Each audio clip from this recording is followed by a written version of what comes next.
Okay. Oh, gosh. 3, 2, 1. Hello, everyone, and welcome to the very first episode of Blink Collective, which honestly still feels a little unreal to say out loud. I'm MacKenzie, one of your hosts, and joining me is my co-host and partner in Clinic Chaos, Lisa. You're so right. We've been talking about this and preparing for so long, and now we're finally hitting the record on our launch episode. So if you're listening, just know you are here from the very beginning. Yes, you are. And I mean, just think, in a few months when everyone's talking about Blink Collective, you'll get to tell all your friends that you're an OG listener. As you should. But seriously, guys, thanks for being here. And before we get too far into this, Lisa, we should probably talk about what Blink Collective actually is, because this isn't just another optometry podcast. Yeah, you're totally right. Blink Collective is a collaborative space where optometry students and new ODs don't just listen in, they help lead the conversation. This is actually talking through, like what we're experiencing in real time. Yeah, exactly. We're covering everything from student life and boards prep to specialty contact lenses, new technology, and what it's really like stepping into practice for the very first time.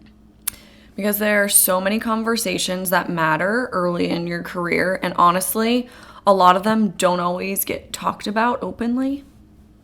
Yeah, and we're still in school, we're still learning, we're still asking all the questions. And instead of pretending like we have it all figured out, we wanted to create something that grows alongside us.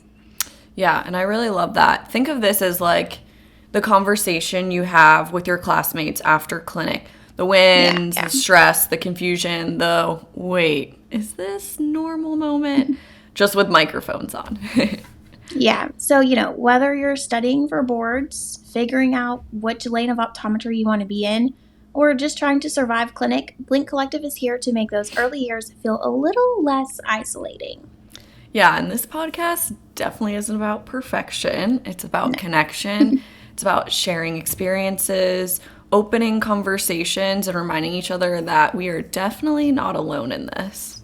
Yes, definitely not. So whether you're a first year just trying to survive, or a fourth year like us staring down graduation, or somewhere in between, welcome. This is Blink Collective. So now that you know a little bit about the podcast, you're probably wondering who we are a little bit. Yeah, and you're probably also wondering, why in the world we care this much about optometry to want to be doing a podcast in the first place. Yeah, so we're both fourth year optometry students at the Pennsylvania College of Optometry at Drexel University. And we are currently out on our rotations right now. We are on our very last, so yes. Woohoo to that. Exciting. I'm in Boston. I'll be at the VA here, and then Lisa is... Yeah, I'm in Columbia, South Carolina, and I'm also at my VA rotation. Yes, so we saved the best and the most challenging rotation for last, but exciting to push through and get to graduation in the end. Yeah. But some of you may know us, some of you may not, but Lisa and I have been best friends since our very first year of optometry school. So we are very, very trauma bonded, and we talk about optometry constantly, the good, the bad, and everything in between. Yeah, and we realized pretty quickly that these were conversations we wanted to open up, like, beyond just us.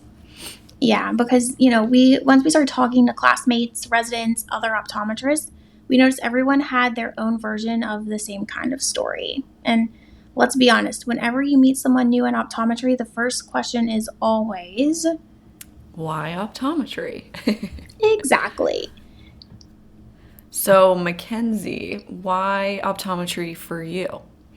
Well, Lisa, you probably don't know this, but... Okay, come on. Let's be real. I think I know pretty much everything about you, and I could probably recite your answer with my eyes closed, but for the sake of this, I'll let you tell it. Who am I kidding? But anyways, so I have wanted to be an eye doctor since I was in the 8th grade. I started wearing glasses when I was a little kid, and I was just kind of, curious, why do I have to wear these and none of my friends are wearing them? And then I had the opportunity to job shadow, and I loved my optometrist She has been my mentor. I was also the kid that kind of cried when I had to get my eyes dilated, and she just made me feel a little bit more comfortable. So I decided that's kind of something that I wanted to do, and make those connections with children and just other kind of patients. And, people aren't really coming in kind of a hurry or in an emergency situation. So you can really make those connections with your patients and get to know them and establish kind of, knowing who their family is, who their children are, being able to ask year to year kind of what's changed. And then I started working at that office as a tech. And then that's pretty much everything I've done. I've kind of worked as a technician, and then I've worked front desk, and I've worked in optical. So it's exciting to finally be able to start the doctor role here in a few months. Yeah, and my story is kind of similar to MacKenzie's. It was my freshman year of high school, and at that time I was kind of trying to find like what I wanted to do for the rest of my life. And I had just gotten like my first eye exam, and then my dad went to go get his eye exam, and he started talking about me and then saying that I really love the sciences, all of that. And they were like, well, we have a job opening here for a tech. And so my dad actually helped me get that job, believe it or not. But I started working there my freshman year of high school. And I had worked there all throughout high school and college, just doing the same thing, like teching, doing some of the front desk work, like all of those things. And it kind of like opened my eyes to why I loved optometry so much.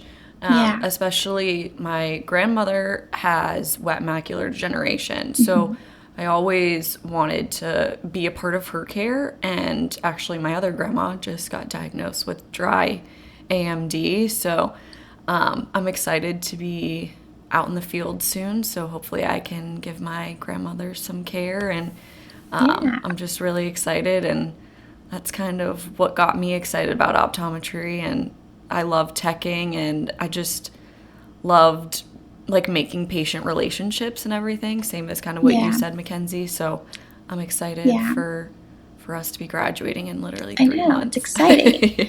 So, I mean, as you can see, we both didn't fall into optometry by accident. And I feel like for both of us, early exposure is what really made us fall in love with the profession.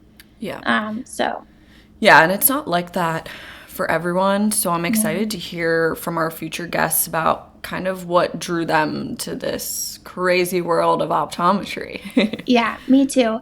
I know going to school, like some people had just decided they wanted to go to optometry school a year before, whereas I had been wanting to do it pretty much half my life. So I know the question is so basic, but every story is so different, and it's always really fun to know how we all ended up in the same place. So I'm excited to hear some stories for all of our guests. So if you want to come on the podcast, make sure you have your story ready, because that's the first thing we're asking. Yeah, that first thing is why optometry? But I think it's a great question, and it really helps you get to know like who that person is. And I love just knowing people's why. So yes, me too.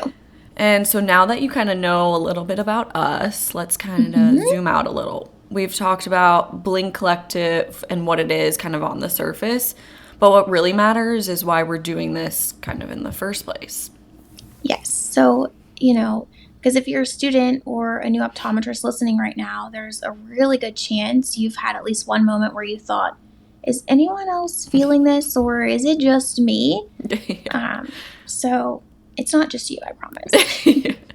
And those moments usually like hit you after clinic or during boards prep or at 2 a.m. when you're replaying an encounter in your head thinking, did I like handle that situation right? Some of those things just kind of keep you up at night.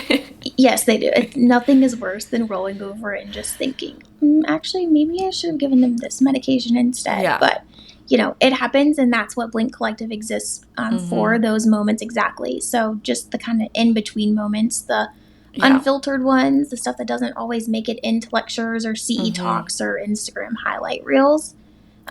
Blink Collective is here to be real. Yeah. And I think optometry podcasts have started a lot of important conversation. And Blink Collective is just about opening that mic, more voices, more perspectives, same passion for the profession. This isn't a podcast where we pretend that everything is perfect and polished. No way. No. It's a space where we can talk honestly about it, what it's like early in the profession. And while we're actually living it, I always feel like I hear like your first few years out in the field is kind of your hardest and where you do a lot of your learning. So I think this is just like a great podcast to kind of hear from others and their experiences and, you know, things that we can even learn from other like more established ODs as well. Yeah. And I think that's the best part about kind of optometry is you're always learning. There's always something new coming out. Yep. And just kind of getting different perspectives from people is important. But, you know, it's the Blink Collective, and the word collective is really intentional. This isn't just our podcast. It's not just for me and Lisa. It's meant to be shaped by people listening. Yeah, it's really, you know, we want students, externs, residents, new grads to hear this and think like, oh, wait, I've felt that too. And I have something to say about that. And if you do, again, like we'd love to have you on this podcast to share your thoughts, new perspectives, everything like that. Absolutely. And, you know, whether that's a hot take or just a funny or random clinic story or a specialty you're really passionate about that you want to kind of share with others, or a mistake you learned from, or even just a question you're afraid to ask out loud, you know, all of those voices belong here with us. 100%, because optometry doesn't look the same for everyone, and the more perspectives we bring in, I think the stronger we can really like make this space. Yeah. So, you know, if you're listening and you're thinking, I wish someone talked about this earlier, or my classmates and I would love to be part of something like this, that's exactly why Blink Collective exists. Yeah. So this is your open invitation. We would love to have you on. Yes. Blink Collective is about building something together, a space that grows with the next generation of optometrists. So keep listening, keep asking questions, and don't be afraid to take up space in this profession and kind of, you know, make your voice heard.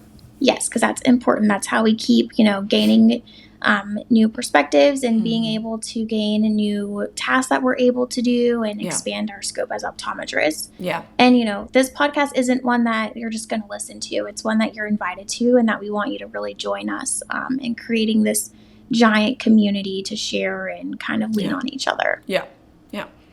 Okay, so before we wrap this episode up, we thought it would be fun to give you a tiny taste of what's coming in future episodes. Yeah, you know, just a little teaser, low commitment. No one's going to get canceled today, probably. Probably. No, just kidding. So we're calling this a very mini version of our hot take segment, just to give you a little taste. Yes. Okay, I'm excited. Can I start? Yes, go for it.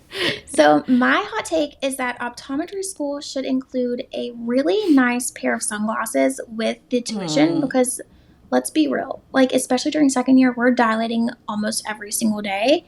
And so for me, I had a refractive surgery during school. So I got the really nice, like, giant blocking sunglasses. And everyone liked to practice with me because I would let them use it when they dilated for me. But yeah. No, that is actually so real. I remember we were driving home from school the one day together. And I forgot my sunglasses. And I think I was dilated and you might not have been because we kind of would, like, switch off or whatever. And I was like, man, MacKenzie, I gotta use those big sunglasses. Like, it's the ones you literally get, like, after, like, cataract surgery that you see patients It's the granny glasses. No. No, literally. But actually, they're the best things when you're dilated. I'm not even kidding. They may look absolutely ridiculous. Yes. And probably even more so on me because I have, like, a really small head.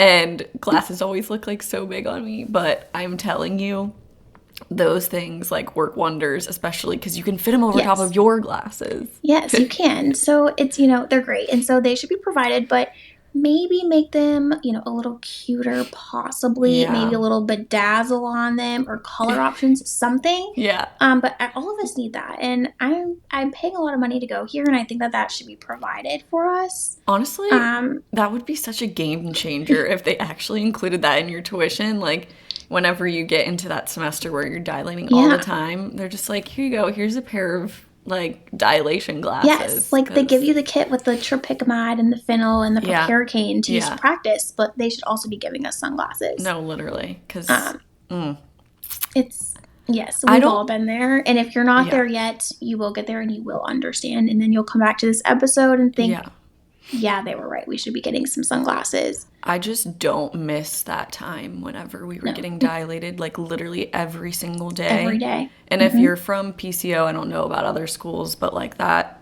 like especially doing all the, like practicing for all those practicals, like it was mayhem in that like clinical skills lab. Like everybody was there, like every single day practicing. And I don't think I'd ever want to go back to that, but no, I don't think I would either. And I mean, okay, don't get me wrong. Obviously, us dilating and practicing is really important because dilated exams are so important. But there's a specific student panic that always kicks in when you're like, oh my God, I haven't dilated in 48 hours. That means I'm going to obviously fail my next practical, so I must go dilate right now, even though I have an exam at 8 a.m. tomorrow. Yeah, that feeling is, way too familiar. And I tell my patients all the time when they don't want to get dilated, and they're like, I can't dilate today. I didn't bring someone to drive me home. And I just remind them, I'm like, there was a time in my schooling where I'm not kidding, I was dilated every single day for a whole entire semester. Yes. So I understand your pain. Getting dilated isn't the most fun. No. But imagine having to do it every single day for literally a whole entire semester. Yes. Mind you, we signed up for it. We did. But, you know. But also, like, you know, you not only were you dilating, but I don't know if other people do this, but we would dilate just one eyeball. Yeah. And so then we have to walk around for the next, like, 6 hours of the day with one gigantic pupil and one normal pupil. And the amount of times I went to, like, Marshall's or TJ Maxx or something after and got the weirdest looks, they were probably very concerned. Yeah. No, but, you look crazy. Like, you literally look crazy with one massive pupil. And for us, too, like, we have the blue eyes. So you can really notice it on us. Like, our pupils. The amount of silly pictures we have in our camera roll from that time. Yeah. And then, you know, I forgot how bad it was until we started practicing for part 3 and doing that again. Yeah. I don't think I couldn't survive going through that again. Yeah. Like, that was just for those couple weeks that we were practicing. It was not. That was not it for me. And I remember we have this picture of this one time. So the clinical skills lab was totally full. And we couldn't get in. So we literally went into our simulation lab, like where we have the little like DO and like VIO like simulator whatever. Yeah. And we set up little stools. We laid on these stools and we literally were practicing BIO on like, you know, those like round stools that you usually sit on during clinic. We literally pulled those out. We were laying on them, trying not to fall off them because mind you, they're on wheels. Yep. And we were so panicked because we couldn't get in. We're like, oh my God, we need to practice. It's going to be so bad if we don't practice. You know, and we aren't the only ones that did that because let's just shout out some of the boys in our class. They literally did it on the couches in the library. Yes. Yeah. In broad daylight in front of everyone. Yeah. So we were desperate. Desperate times call for desperate measures. No, definitely. That picture that we have is just like ingrained in my head of just laying on those chairs and you doing BIO on me. I wish we could like insert picture. Like I know. It is the funniest like thing. It always makes me laugh. Things that you do in, like, times of what it feels like crisis. Yeah. I just, now, 3 years later, I just laugh about it because that's all that you can do. No, literally. Like, looking back to some of the things that we, like, panicked about. Yeah. I'm just like, you know, it happens. Yeah, literally. And now we just have whole other crises and panics that we have to deal with now that we're in clinic. So that leads me to my hot take. And that's that nothing prepares you for like your first clinic crisis. Oh God, no. That's the most truth I've heard probably in a week. It's scary. So mine was, I don't know why I will like never forget this specifically, Yeah. I was with a patient, and I had never had a patient that didn't have a normal pressure at that point.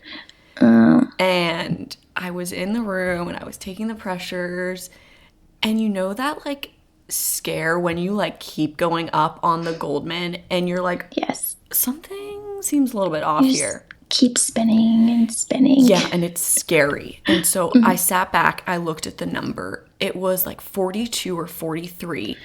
And I was like, oh my God, I have to be wrong. Like I just did this wrong. Like Obviously. there's no way I did this right. Like this Yeah, they're holding their breath, something. Yeah, I was like, this Something isn't right. cannot be real right now. And so I walk out in the hallway, and I was like so scared to go tell my preceptor because I was sure they were going to walk in there and be like, no, you're so wrong. Like that, go back in there and retake that. Yeah.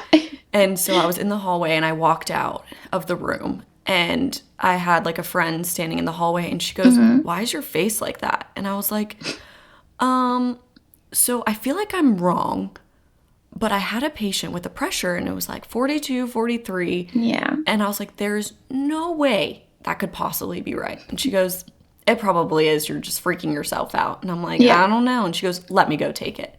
So she goes in, she takes it, and she goes, nope, you're right. I got the same exact thing. And I was like, oh my God.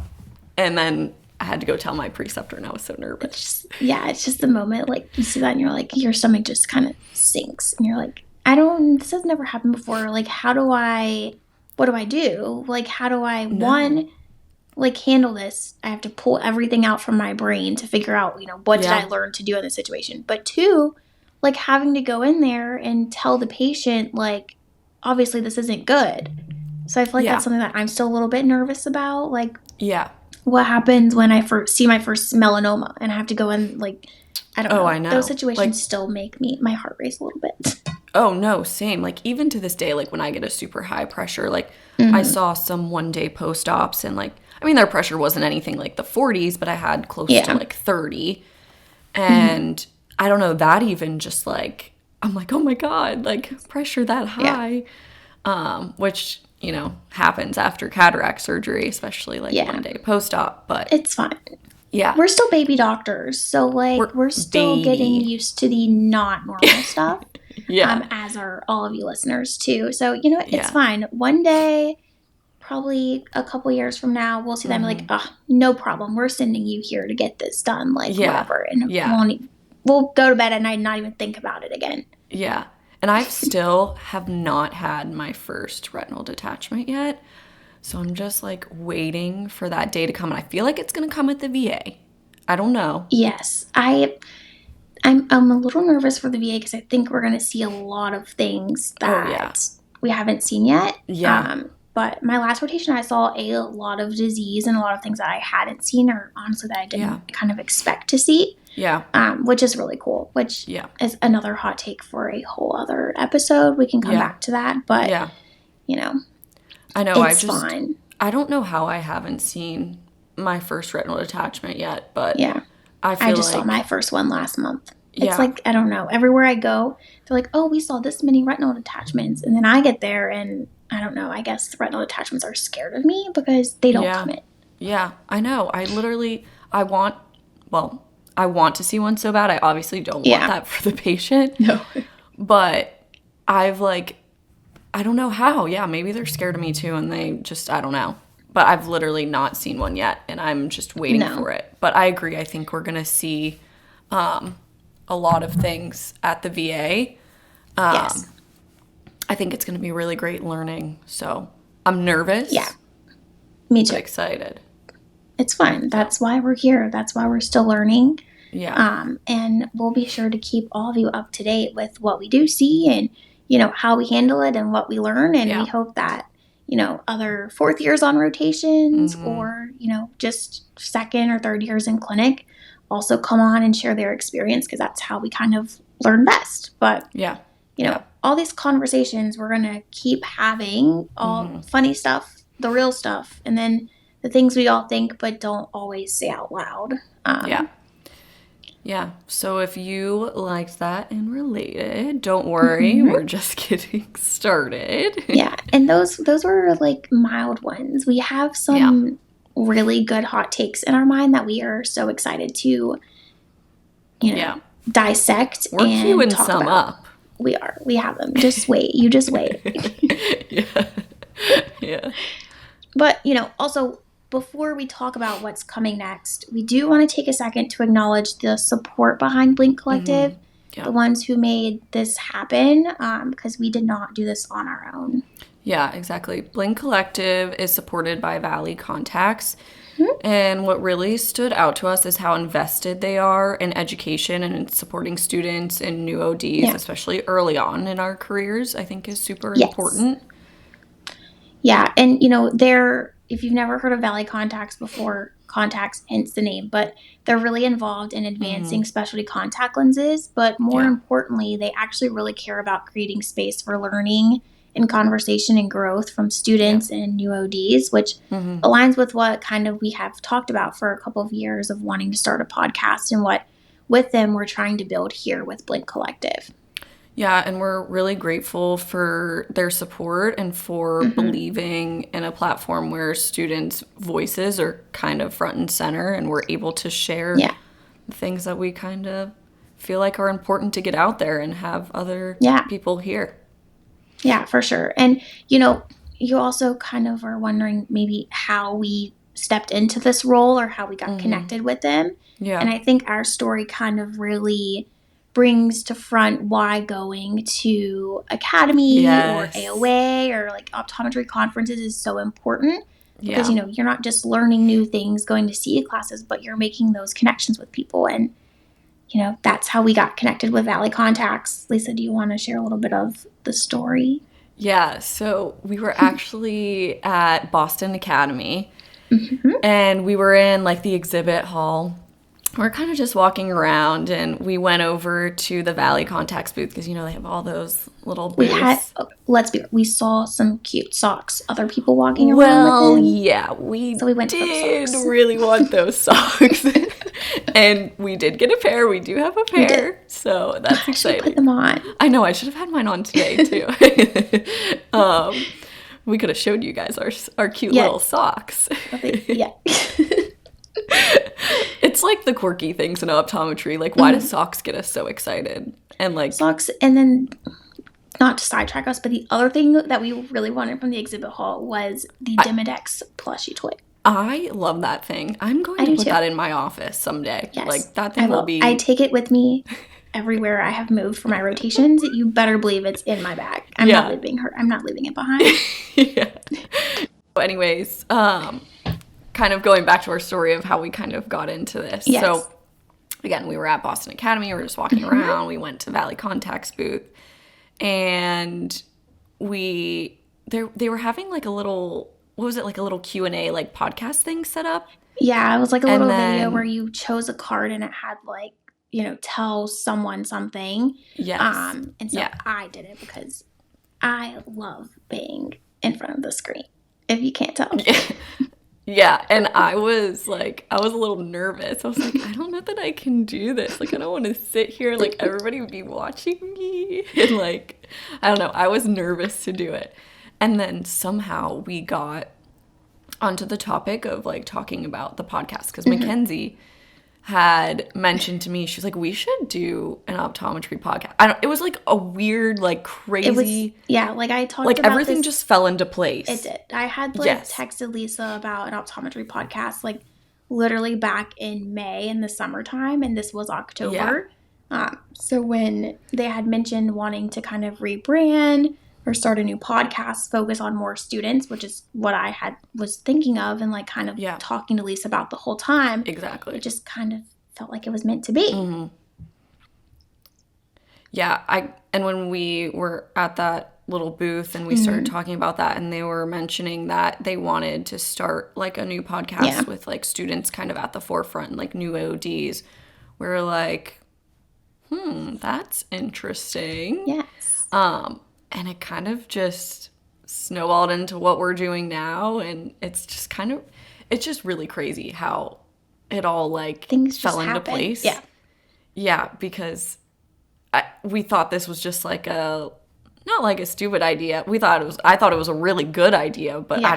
we didn't know how to make that happen. No. Like literally no idea. No. I had thought of topics that we would talk about, or, how we would kind of brand it, but I didn't know where to go start any of this or how to do any of that. So thankfully, I had no idea. Valley Contax, we met them. So you never know who you're talking to and what opportunities you can get. So just a little reminder, talk to people at either dinner meetings, or if you're going to some of the meetings for optometry, you never know who you're talking to, and just kind of share your interests, and maybe you'll find someone that aligns with them like we did.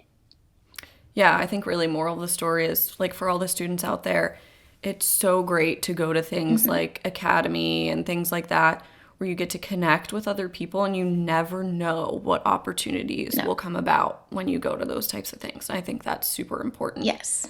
And to, like, going as a student is just, it's a lot of fun too. And they have a lot of events for students. Yes, they do. And so we had a really fun time in Boston, and, got to learn a little bit and everything too. So I think it was really great. Yes, and obviously yes, it brought us this podcast. Yes. So shout out Valley Contax. Thank you for kind of making our thoughts and dreams come true, and partnering with us and aligning with kind of what we want to bring to the podcast as well. So, you know, and this is for everyone. So it'll kind of, trickle down to some younger people in some younger years as well. So we're looking forward to it. But with that being said, what can you expect from Blink Collective going forward?